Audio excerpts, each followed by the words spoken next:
Hi, how are you today? Good. Good, how are you? Before starting the class, I want to test something. I found the answer to my question, to my technology question yesterday. I shared the slide with you. Uh,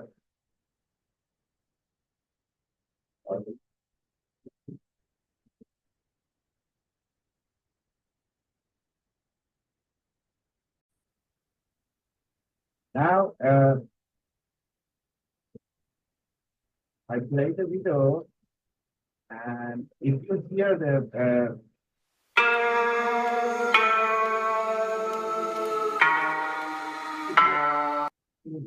video, please tell me.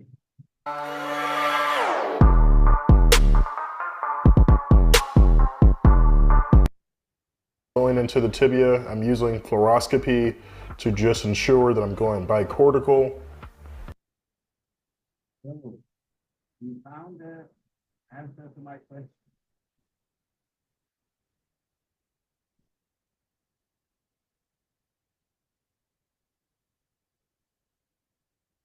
As, uh, as you know, first, let me apologize for something.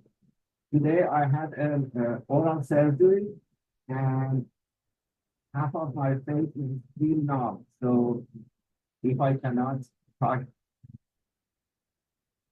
correctly, please apologize. Uh, in seminar course, we are going to discuss some cutting edge technology in orthopedic therapy. And actually, we want to discuss the future trends and the problems that we encounter with them. Okay? The first session is about biomaterials. I'm not going to discuss the current biomaterials. You are familiar with titanium, stainless steel, and we have a section on them in our orthopedic device engineering course. But here, I want to discuss some other and some new concepts in uh, biomaterials. As you know, biomaterials are the materials that can be used in human body or in any animal body. Actually, they replace the tissues of the human and they perform the function of that tissue. And as you are aware, we are far from perfect in biomaterial science. Whatever we have, and we are using in biomaterial science actually are bioinert materials. They don't cause any reaction in our body, but they are not biomaterial, a true biomaterial. You will see later why.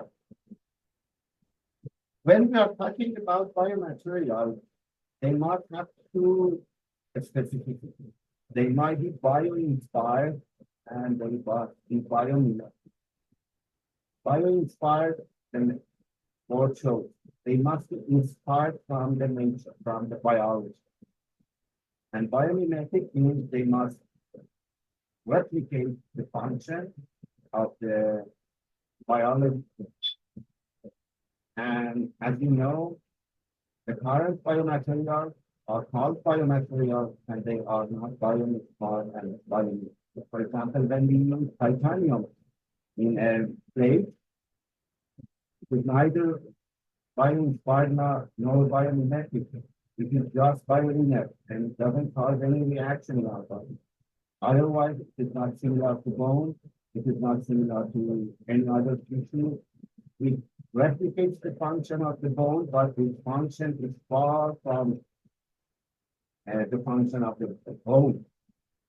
And in the discussions we will have later, you will see the problems that we place, implant, are causing for our body, although they are very effective in the treatment, they are very useful and we rely on them. Actually, the orthopedic surgery relies on them. Without them, there will be no orthopedic surgery, but they are not the real biomaterial, and we need the real biomaterial. So when we are talking about bioinspiration, we must study the nature and find their properties, the unique properties of the uh, tissues or the structures in the nature. For example, spider silk is a good example. When you study the spider silk, you get insight into a very thin thread that is very strong. It is much more strong than stainless steel. And when we are talking about biomimetics, or we are talking about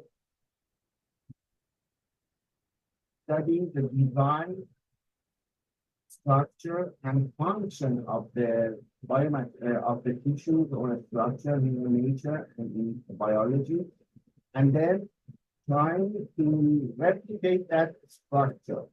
Because the reason why that structure is in the nature is because of the relationship between the structure and function. The nature doesn't create anything without a reason. When the honeycomb is in hexagonal shape, it is for a reason. It is not spontaneously produced like that. It is for a reason.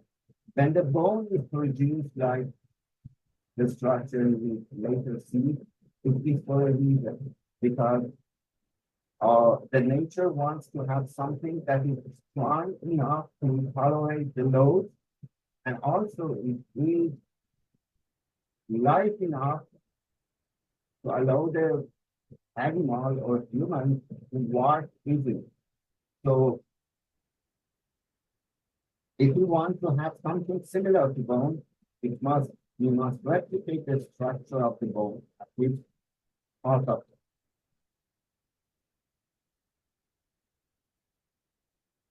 In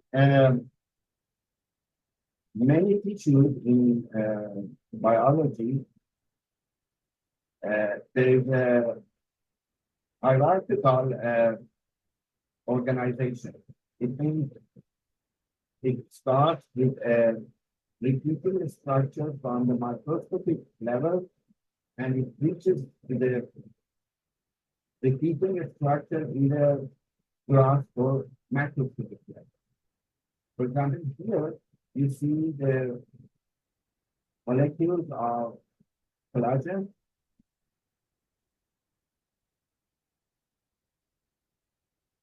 The molecules of collagen and hydroxyapatite join together and they form the sheets, and these sheets are repeated on the surface of the bone, and these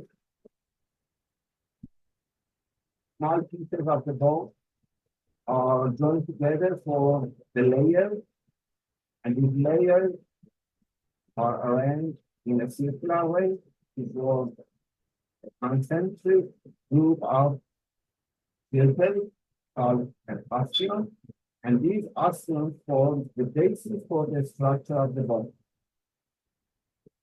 And the orientation of these primary fibers and crystals determines the orientation of the toughness and strength of these layers. And as you see, the orientation is different, so the bone can resist the load in different orientation because of these microscopic structures. Or in muscles, you have some fibers in the muscle, microscopic fibers, arranged to in a way that can create contraction. We will discuss it later for you. They form the muscle cells. The muscle cells arranged together to form a larger part called fascicle, and they form the larger part, and at the end, the whole muscle. If you want to create a muscle, you cannot produce a cylinder, single cylinder, and call it muscle. You must produce something with the hierarchical arrangement.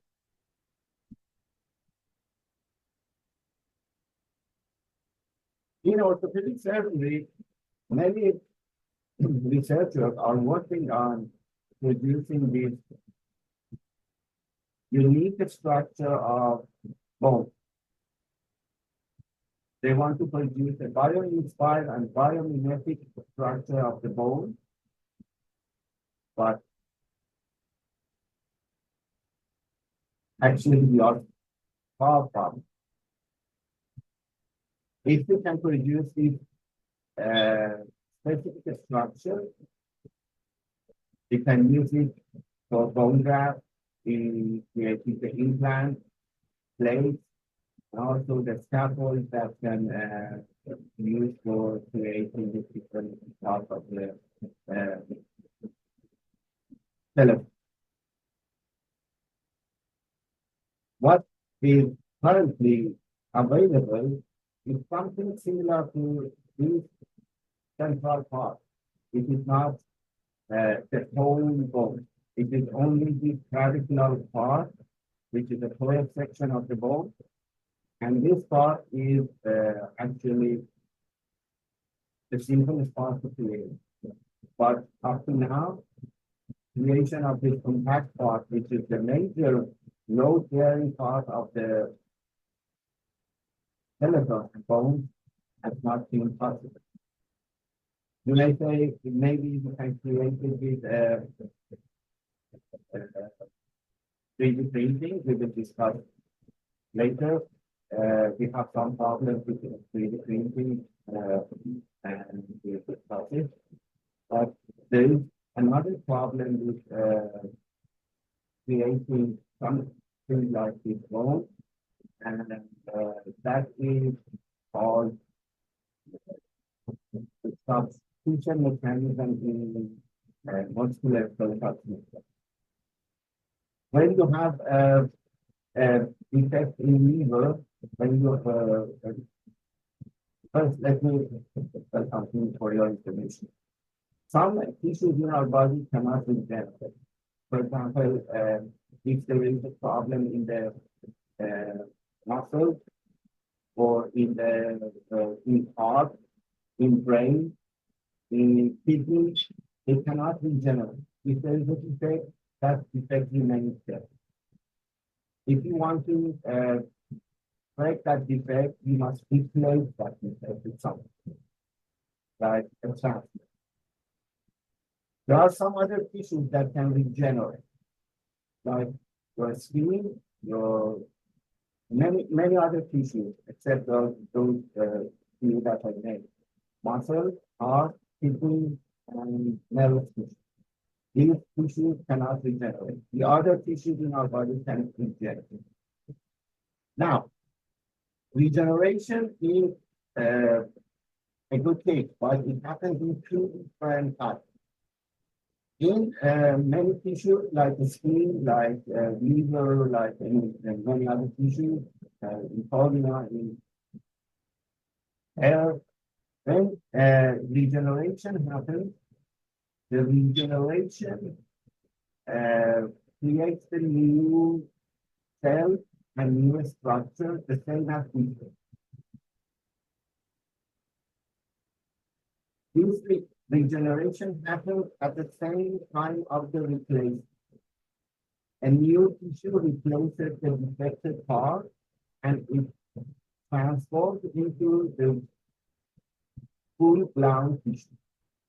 For example, when you have a wound on your skin, first there is a bleeding, and then the blood clots, and then this clot uh, has since this clot has some uh, stem cells and regenerated cells, those cells start to differentiate into a skin cell, and also some cells from the base of the skin start to differentiate into the new cells, and they globally transform into the new skin. But in bone and tendon tissue, it is different. It is something called substitution regeneration. If you put something new inside the bone, it cannot differentiate into the full blown bone. It must be restored and replaced. Remember, for skin, there was no resorption. Whatever was in the wound differentiated into the new skin.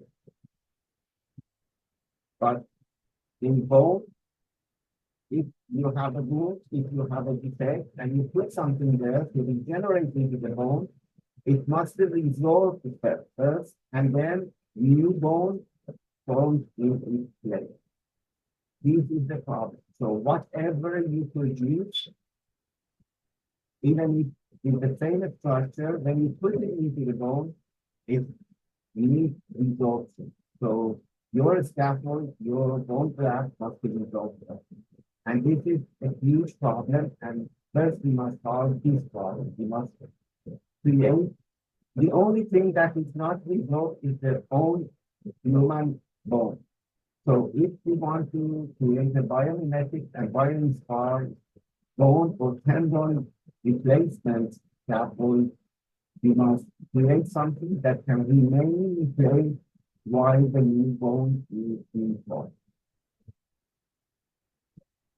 Another tissue that is under investigation, the cartilage. We have different types of cartilage, but we are talking about the hyaline cartilage, which is the articular cartilage that is present on the surface of the bone in the joint. It is it has a glassy surface with a very low coefficient of friction, so it allows a smooth movement between the cartilage surface, so you can move your joints easily without any friction. But when there is a defect in this cartilage due to anything, due to a trauma, due to a disease, you have a huge problem. Hyaline cartilage only forms during the infancy, during embryonic life, infancy, and early growth period. While you are growing and your joints are growing, so you create new hyaline cartilage. But after the growth is stopped, after the puberty, the body cannot produce new hyaline cartilage. So if there is any defect, this defect remains forever. And we are trying to create a biomimetic cartilage to be able to replace that defect. But hyaline cartilage has a complex structure.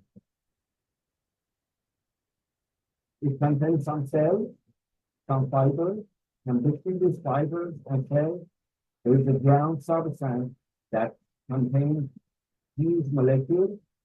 These molecules are the basis for the shock absorbing and low coefficient of friction of cartilage. As you see here, these huge molecules, each one of these large is a large molecule. They attach together and form a very large macromolecule.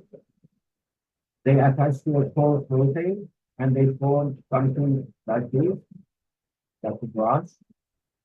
These brushes, each of these brushes attaches to a central molecule, central large molecule, which is called hyaluronic acid.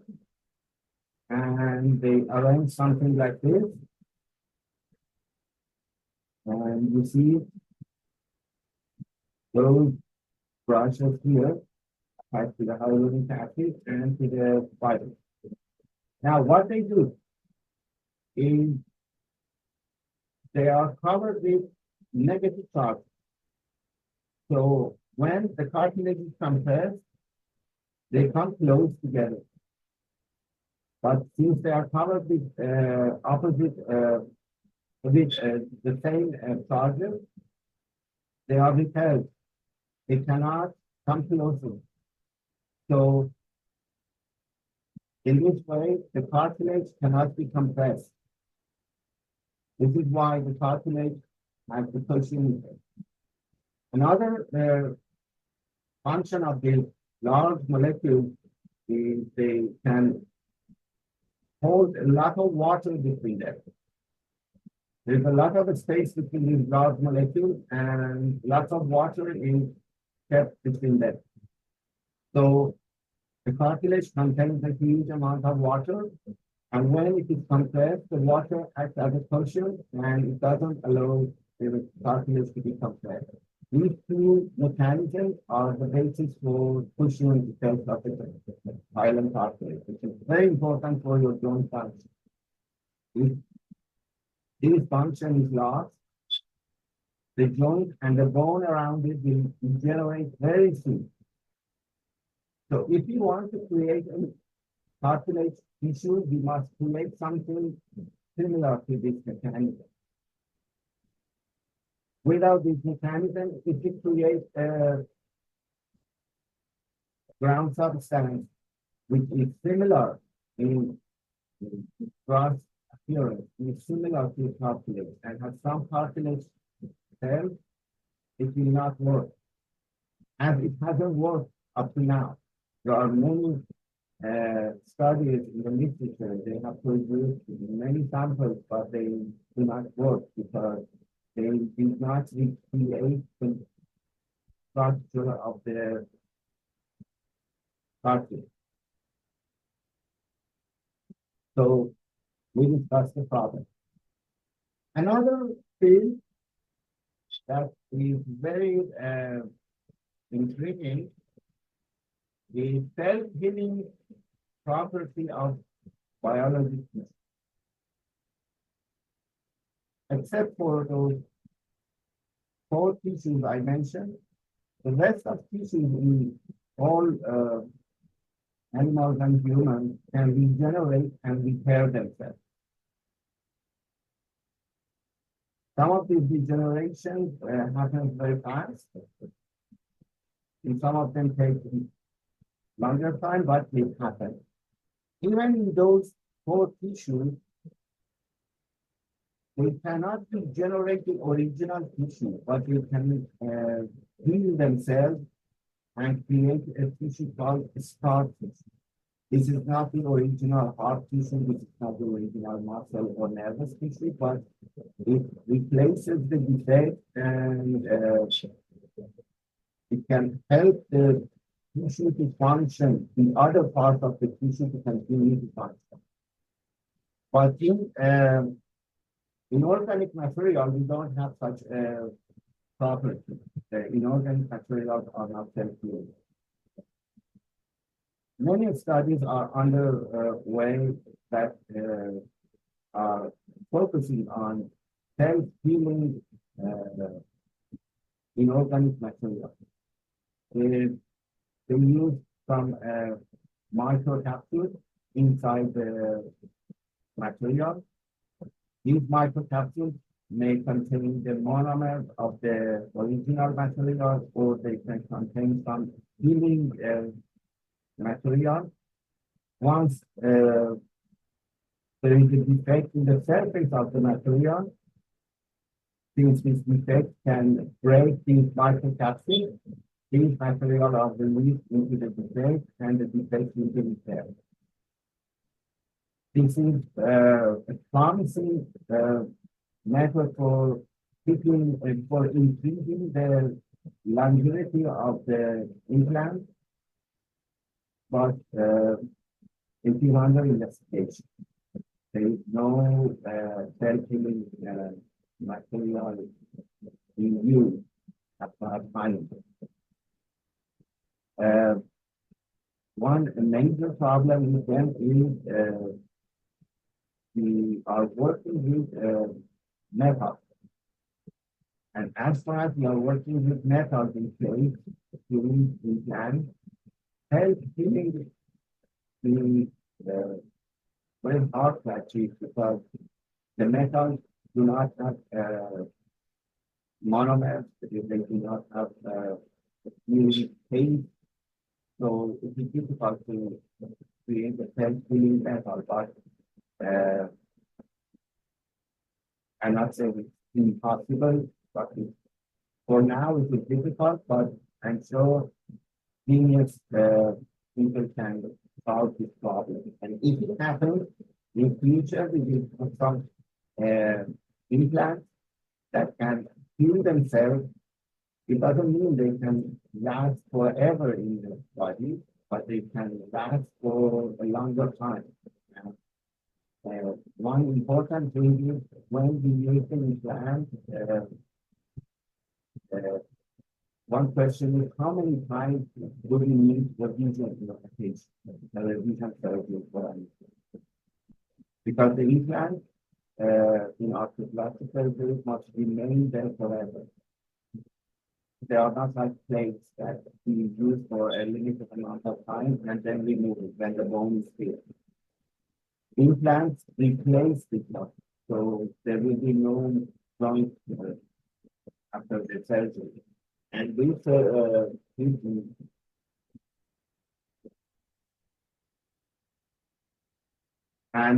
when this surgery is done and the joint is replaced, the implant must be there until death of the patient. So, how many times the patient needs revision surgery? That's an important question. And if we can prevent between being stronger by one, if the patient needs 5 surgeries during his or her lifetime, if we can be treated with 4 revision surgeries or 3 revision surgeries, it is great. So self-healing may achieve that for us, but and I'm optimistic about it. Another field of research and cutting-edge technology, biomaterials, is surface modification. I'm not talking about the polish or better surface polish for decreasing the coefficient of friction. I'm talking about the surface modification to make the implant more acceptable for the biology.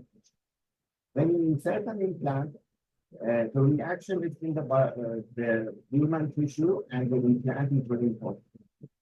If we can change the surface in a way that it is similar to the surrounding tissue and they can interact with each other better, it is a huge achievement. And also, if we can change the surface of the implant and make it ready for any catastrophe, it is a great achievement. Let's see what is under work. One change is using the nanotechnology. Actually, nanotechnology is inspired by the nature. If you look at the surface of the biology tissue, and you see the surface is, at the nano scale, they have many properties, patterns. If we can replicate those patterns, we can create something similar to the musculoskeletal system, so they can interact with each other better. So with different methods with nanotechnology, they have been able to create a surface similar to the bone surface or the bone cell surface. So they can allow the bone cell to replicate and attach to the surface of the implant. And this is great achievement. Another achievement is, again, it is in the field of nanotechnology, but instead of using the mechanical devices that are popular in uh, nanotechnology, they use laser. And the laser force, they do the same thing in the surface, so the surface will be more compatible for musculoskeletal system. It can be done by chemical modification, like electrochemical deposition. We can deposit some materials on the surface of the implant, and with electrochemical deposition, for deposition, we can use physical deposition with sprays or other sprays, but electrochemical deposition allows us to control the number of layers, the thickness very carefully. And for example, if we deposit calcium phosphate, which is the main mineral in the bone, if we deposit it on the surface of an implant, the implant will allow the bone to attach to its surface more easily. Or if we can apply a material and antimicrobial material on the surface of an implant, it will create a surface that repels the bacteria, and the bacteria cannot attach to the surface of the implant. Another thing that we can apply to the surface is biological things. We can add some nanoparticles and then attach some growth factors or antibiotics to the surface.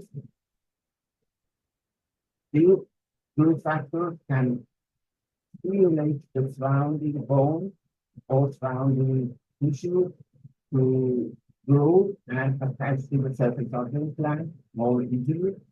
And also the antibiotics will kill the bacteria around. So in this way, we can change the surface and have some benefits from these changes. Also, we can make some other changes, not only by attaching the antibiotics, we can make some other changes to the surface to create it antibacterial. We can create some air pockets on the surface at the nanoscale, and these air pockets, they can allow the water to enter them, but they do not allow the bacteria to enter. So the bacteria will not attach to the surface. Or we can coat the implant with a surface of anti-biofouling surface. The surface, a material that prevents attachment of bacteria to the surface of the implant. Or we can create a surface with sharp edges, and these sharp edges can kill the bacteria and kill them. Or here, the surface of all cells have negative charge. All cells on the surface, if they are not stimulated, they have negative charge. So if you create a positive charge on the surface of the implant,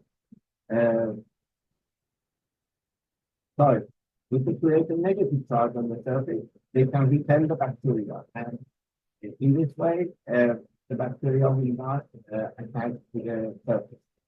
But we have a major problem with the surface technique. If you are working in gastrointestinal system, in the brain, in cardiovascular, you are working with soft tissue. So whatever you have on your implant, on the surface of your implant, is tougher, more rigid, and more strong than soft tissue. So you can insert it, and the soft tissue will not damage that surface. But in orthopedic surgery, you are working with bone. Bone is a hard tissue. And when you are inserting the implant, it scratches the surface of your implant. And these surface modifications will be lost. So you have spent a lot of time and money to create these surface modification on the implant, and when you insert it, during the insertion, most part of it is lost. So we need something else. We need to embed these modifications in the implant. So if there is a scratch, they are still there. They are not removed. They are not only a layer of surface modification. Otherwise, they are useless. We have another change in the surface that is called small and responsive surface modification. Actually, they are very simply called similar responsive coats. There are some coatings that are added to the surface, and when something happens around the implant or inside the implant, these surface coating is stimulated. This change may be changing pH, maybe a change in mechanical spread, change in temperature, change in the electrical field, magnetic field, whatever it is, it can cause a change in the surface coat. When the surface coating change happens, based on what you have designed, it can reduce something, it can change the adhesion property, it can change the electrical charges, whatever you have designed can happen. But again, it has the same problem. Working with hard tissue can scratch them and they can be used. Any question? No.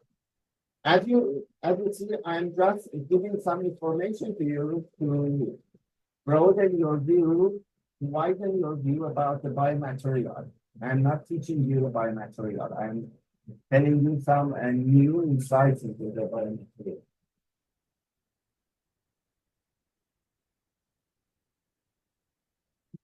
Sorry, I have ordered the medicine from Walgreens and they are delivering it.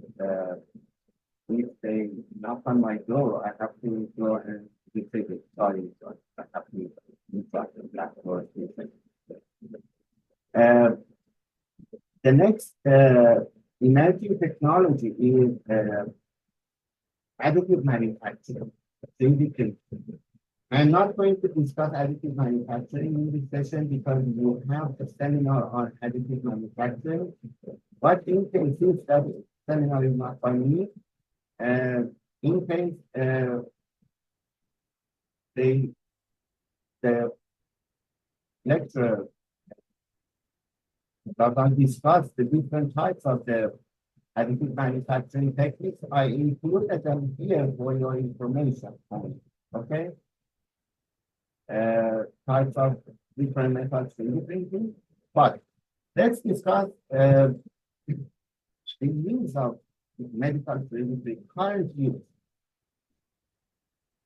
I'm sure you are familiar with the problem with 3D printing. Metal 3D printing is an emerging topic, an emerging field, but it has a huge problem. When you are printing a metal part, for example, plate, the end product that is delivered to you by metal 3D printing needs post-processing because there are many voids, defects, impurities inside the 3D printed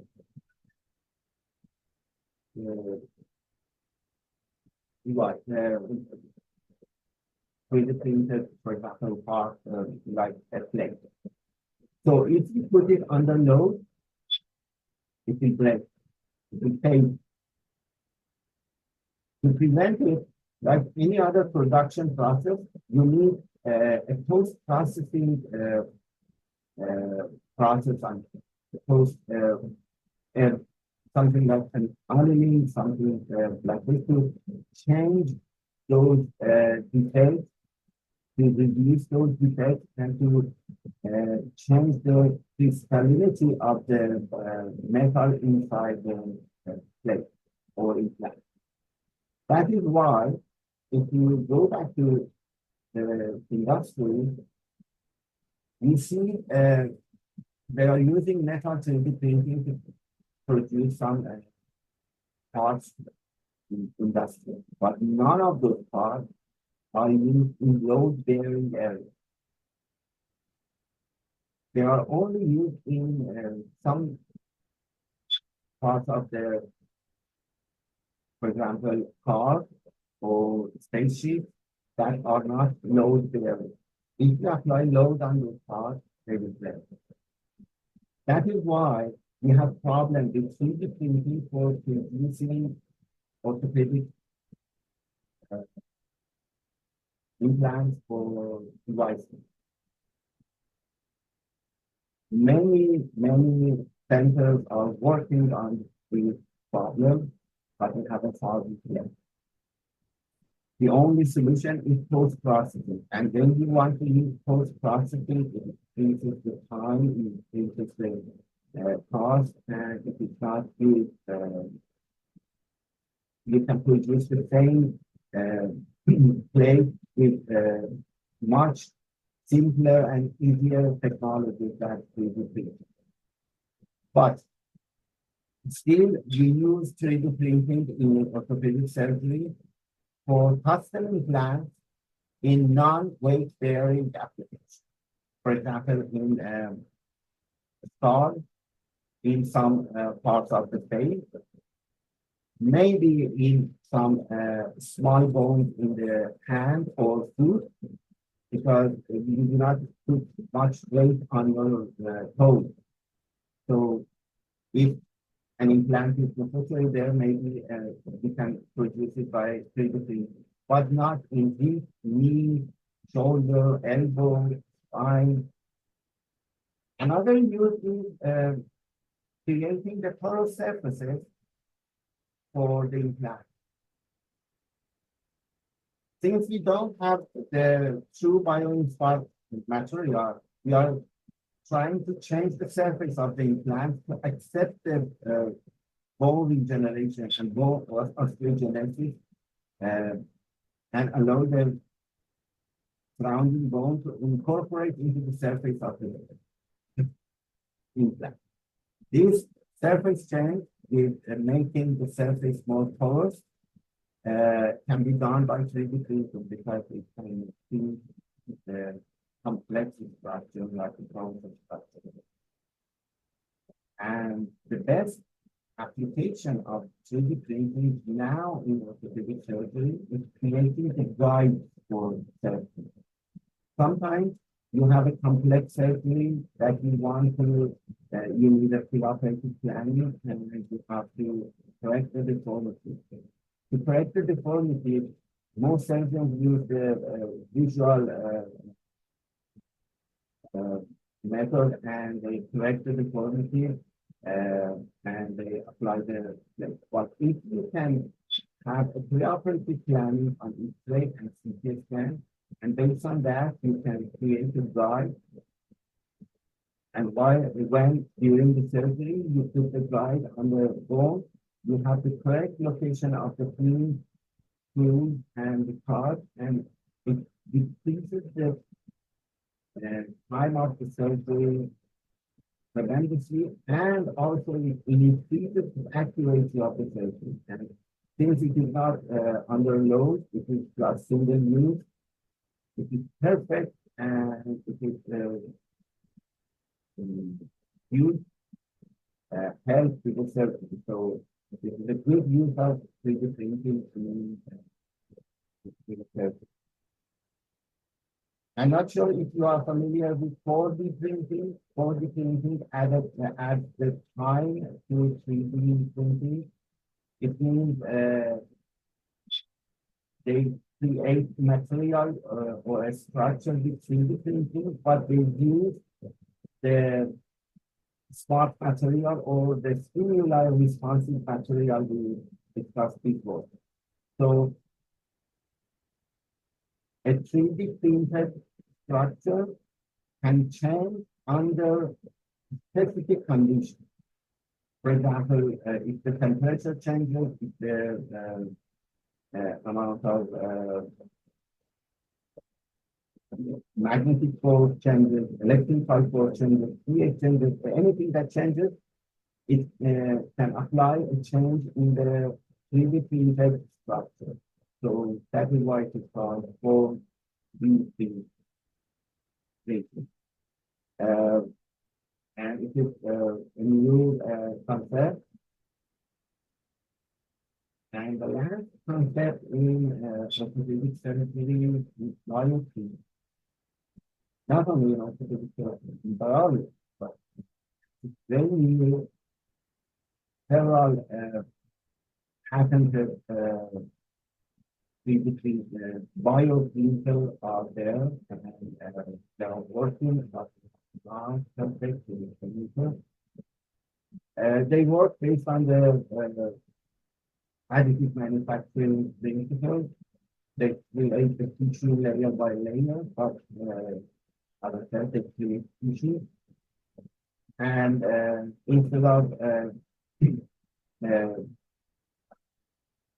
polymer or metal, they use something called bioink. The bioink contains living cells based on the tissue they want to print, some growth factors, some biomaterials, and maybe some ground substances. And they create different tissues. There are different technologies, just to become familiar with different technologies. There are inkjet bioprinting, extrusion bioprinting, laser assisted bioprinting, and stereo lithography bioprinting. They have different resolutions, different accuracy, and the methods are different. Most resolution is for laser parts, for laser assisted bioprinting. A layer of inkjet is above the base plate, and the laser shoots the droplets, small droplets of the bioink onto the base plate, and it creates the tissue layer by the droplets. The inkjet has larger droplets, and both of them have good accuracy and resolution, but the resolution of the laser is much better. The lowest resolution is for extrusion one, but for large pieces, like when you want to produce a scaffold, but the bone scaffold, particularly large pieces part, they use extrusion bioprinting. If they want to use these other techniques, it takes a long time to create one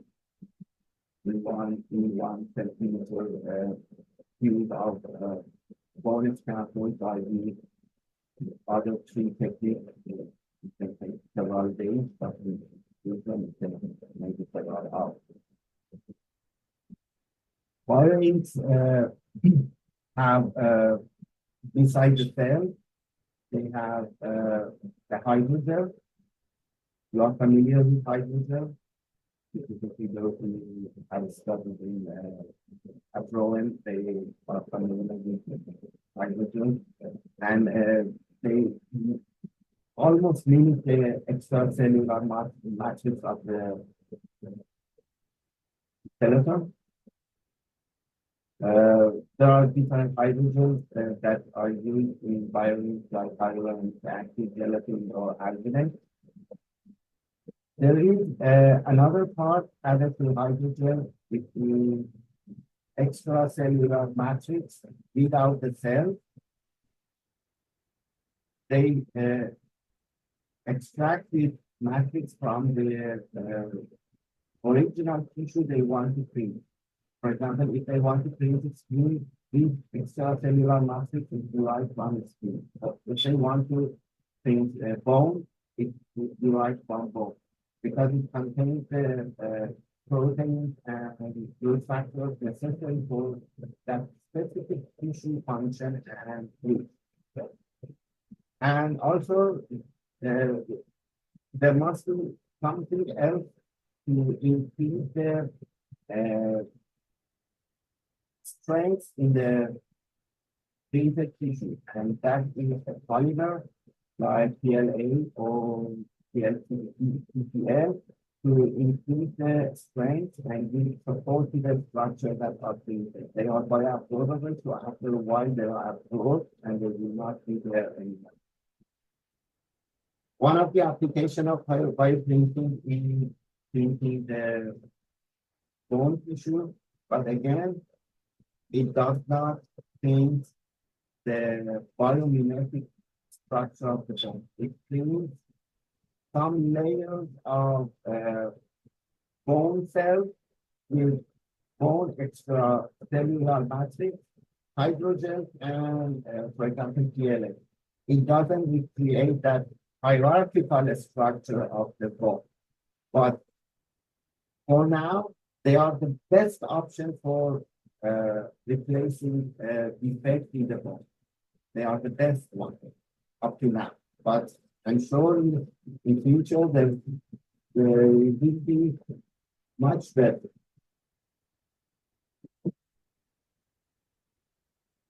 The same thing is happening in bioprinting for cartilage repair, and again, the same as bone, they are not similar to the true cartilage, but they are the best up to now. Another thing is using them to regenerate the disc in the vertebral column. You know, between the two adjacent vertebrae in the spinal column, there is a disc. This disc is a cushion that allows motion between these two vertebrae and also absorbs the load and shock between these two bony structures. And also it fixes the height of the spinal column. You see between the vertebrae there is a foramen. Through this foramen passes the spinal nerve that carries that goes from spinal cord to the periphery. If this degenerates or if disrupted, this height will be decreased and this foramen will be reduced in size, so the nerve will be under compression. Regeneration of this disc is very important, and bioprinting can help.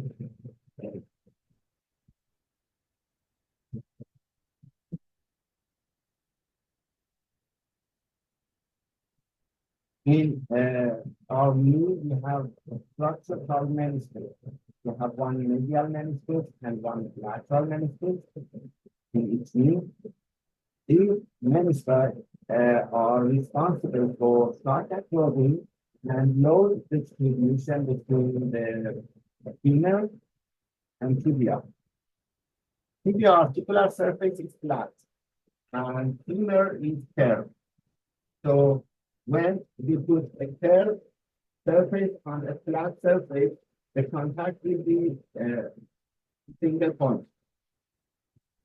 So all the stress that passes through the femur passes through one single point, and this increases the pressure in single point. Increased pressure leads to degeneration of the cartilage. To change this point contact between a curved distal femur and a flat proximal tibia, meniscus covers the surface of the tibia and turns the flat surface of the tibia into a curved surface. Now, the distal femur is in contact with the curved upper surface of the meniscus, so the contact surface between the femur and tibia is increased. So the load that is passing from femur to tibia is distributed over a larger surface, so the pressure is decreased. And this is the function of the meniscus. If the meniscus is torn, it loses its function, even if we repair it. So the best way to treat the meniscal tear is to replace it. We don't have any replacement for it. Tissue, bio 3D printing is a good option to create tissue similar to meniscus.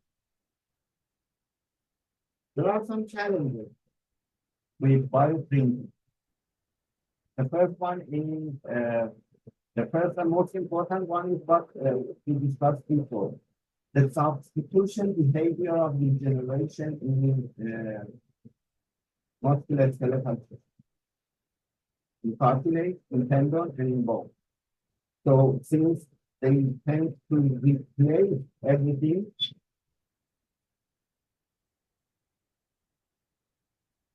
sorry, I just get my medicine and I will be back. Okay? Sorry for it. Please.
Sorry.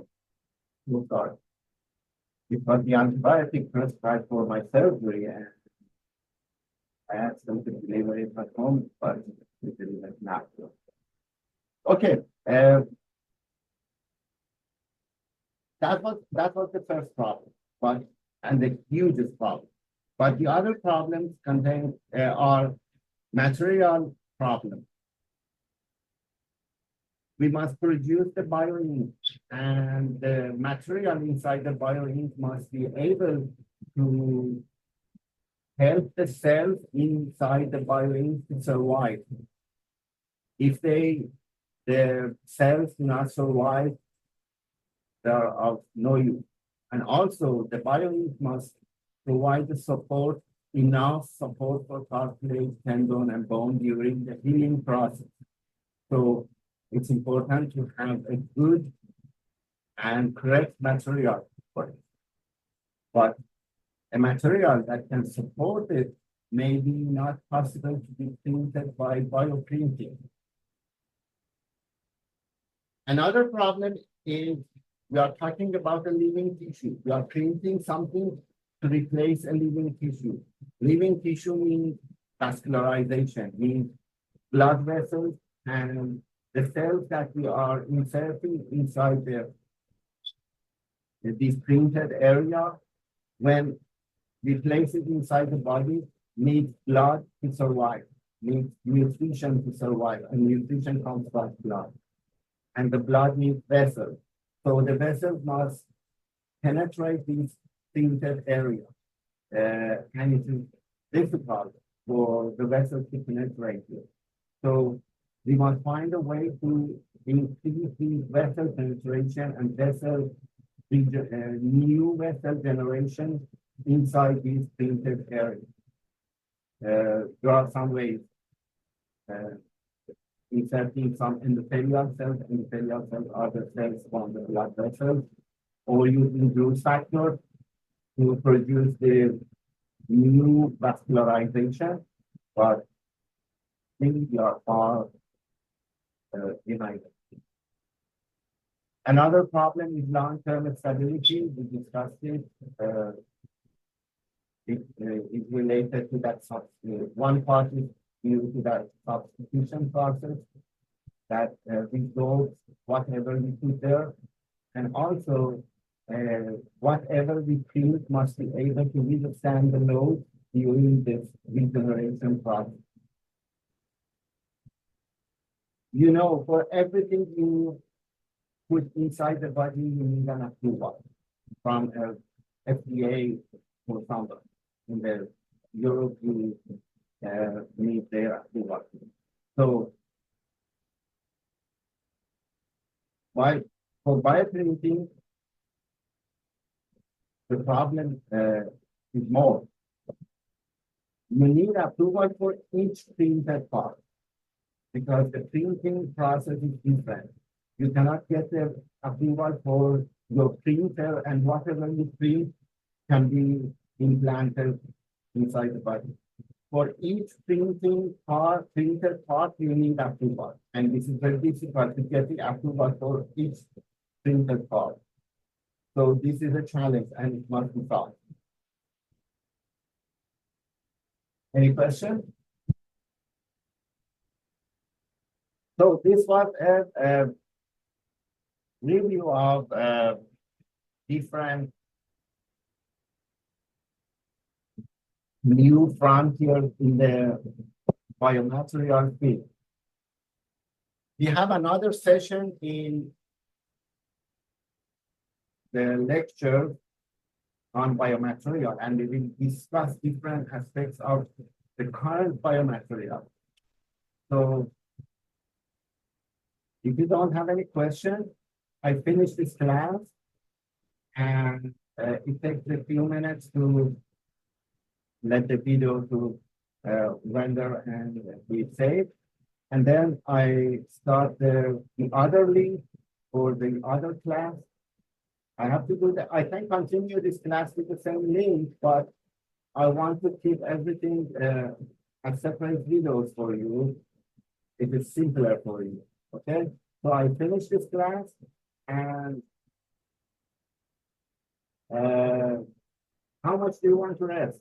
Do you want to wait until 6:30, or do you want to start sooner? I can return after 5 minutes, or you want to wait until 6:30? I personally don't have a preference. You don't have any question. What about yourself? I'm good if we just go into the next one. Okay. Ms. Summer, are you okay? Yeah, I'm good with that too. Okay, I'm finished. Okay, I finished this session, and I will return in about 5 minutes, okay? At 6:10. At 6:10, I will be back. See you then.